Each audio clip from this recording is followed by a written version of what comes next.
Je ne pense pas me mouiller en pariant que 100% d'entre vous, vous soyez déjà déresponsabilisés d'une affaire sur laquelle vous aviez tous les pouvoirs.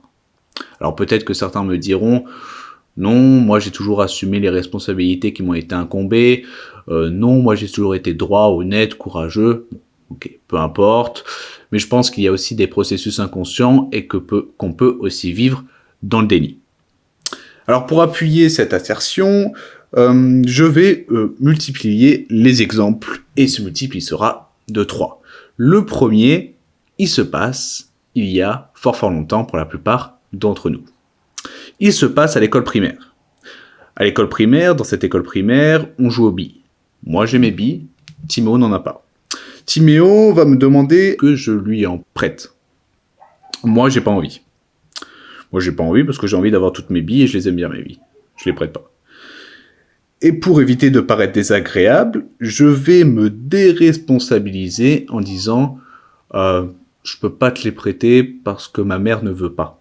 C'est pas moi qui veut pas. Moi j'aurais bien voulu, mais c'est elle qui veut pas et c'est elle qui a le pouvoir sur moi et c'est elle qui prend les décisions.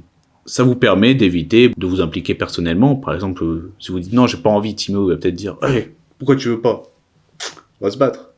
Ou peut-être juste là à ce moment-là vous n'avez pas envie de les prêter et vous avez juste repoussé le processus de décision. Enfin, vous avez juste repoussé le moment où vous allez prendre la décision.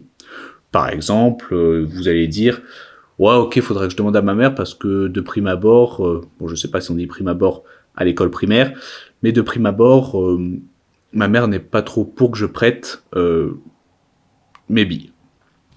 Après, autre exemple, où ça vous est peut-être arrivé, imaginons que nous sommes un samedi soir, et qu'un ami vous appelle. Dring dring, oui allô, c'est Théo à l'appareil. À qui ai-je affaire? Roger, salut Roger, comment ça va? Bah écoute, ça va super ici.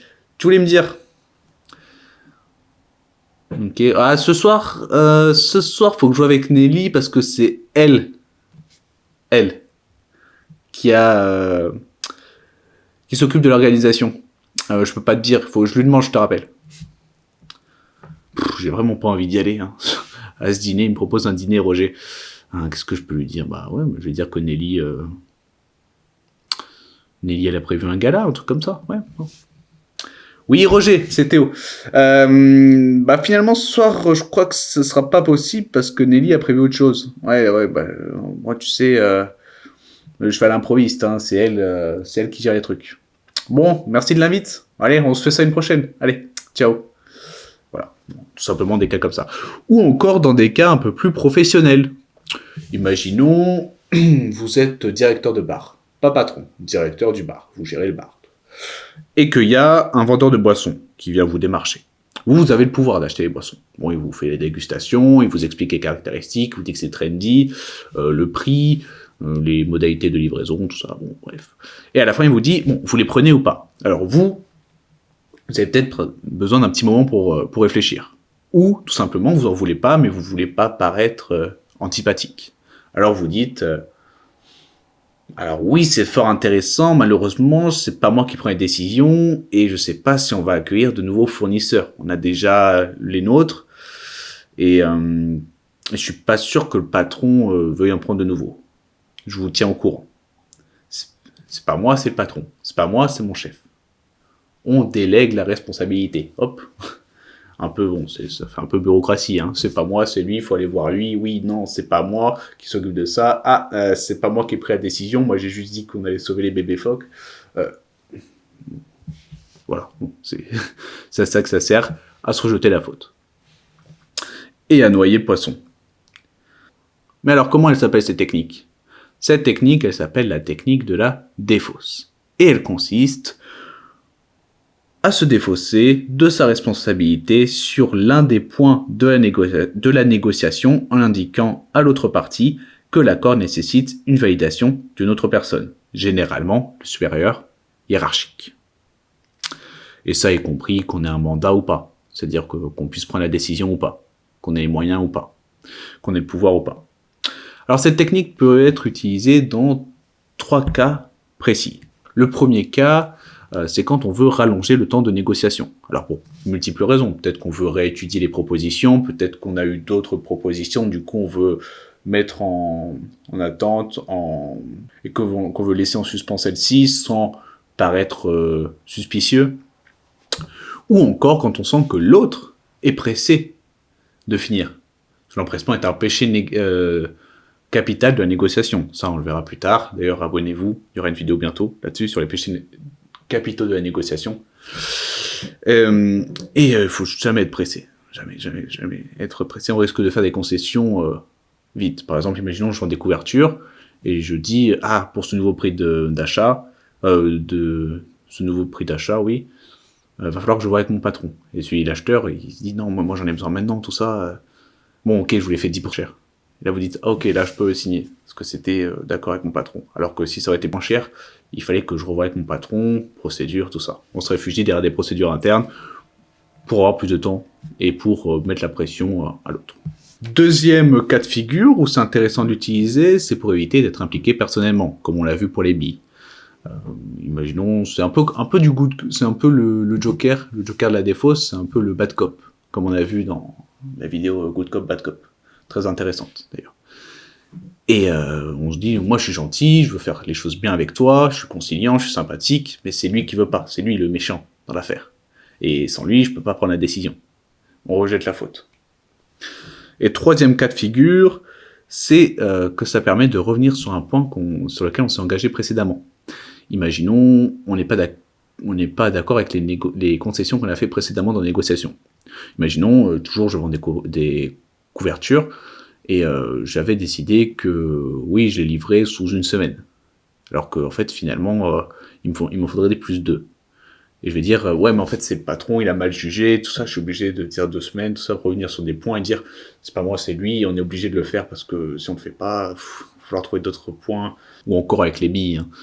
Je t'ai donné 3 billes la dernière fois, Timéo, mais ma mère finalement veut pas que je t'en prête, du coup, est-ce que tu peux me les rendre, s'il te plaît? Voilà, même si je t'avais dit que je te les prêterais pendant une semaine, là, c'est ma mère qui veut pas. Bon, comment utiliser du coup cette technique? Alors cette technique, déjà, pour l'utiliser, il faut légitimer la défausse. C'est-à-dire qu'il faut que ce soit une personne importante, qui ait du crédit, qui ait un certain statut dans la fiction collective dans laquelle on est. Par exemple, la mère, oui, elle a du pouvoir sur l'enfant, du coup on dit, oui, c'est ma mère, je peux pas, sinon moi je me fais engueuler, toi tu risques de te faire engueuler aussi, tout ça. Après, dissuader l'autre d'aller directement lui parler, de faire une désintermédiation. Par exemple, dire, ah non, va pas parler à ma mère de ça, sinon elle va croire que tu m'harcèles, du coup elle va aller voir ta mère elle va t'engueuler, puis ma mère elle est très colérique, elle risque de t'engueuler aussi, non franchement, tente pas. Ou encore avec le patron, hein, il a pas du tout le temps, après il va vous prendre en grippe, moi je vous conseille pas d'y aller, hein, c'est mort, sinon le marché. Et en 3, quand on a déjà utilisé cette technique, on a déjà obtenu des concessions au préalable, et qu'on est un peu bloqué. Par exemple, avec Timéo, on a joué, on a eu notre Kinder Bueno, tout ça, il nous a donné à manger, bon, je sais pas, on a joué au basket, on s'est très bien amusé, mais à un moment, on n'a plus rien à obtenir de lui, on n'en veut plus de lui. Et bon, peu importe, et là on dit, non, c'est pas moi, c'est avoir au moins obtenu quelque chose, parce que si on arrive dès le début, non, c'est ma mère, elle veut pas, bah, du coup, t'as aucun crédit, quoi, si c'est ta mère qui décide à chaque fois. Comment déjouer cela? Alors, surtout, le plus important, c'est de s'assurer de la crédibilité de notre interlocuteur.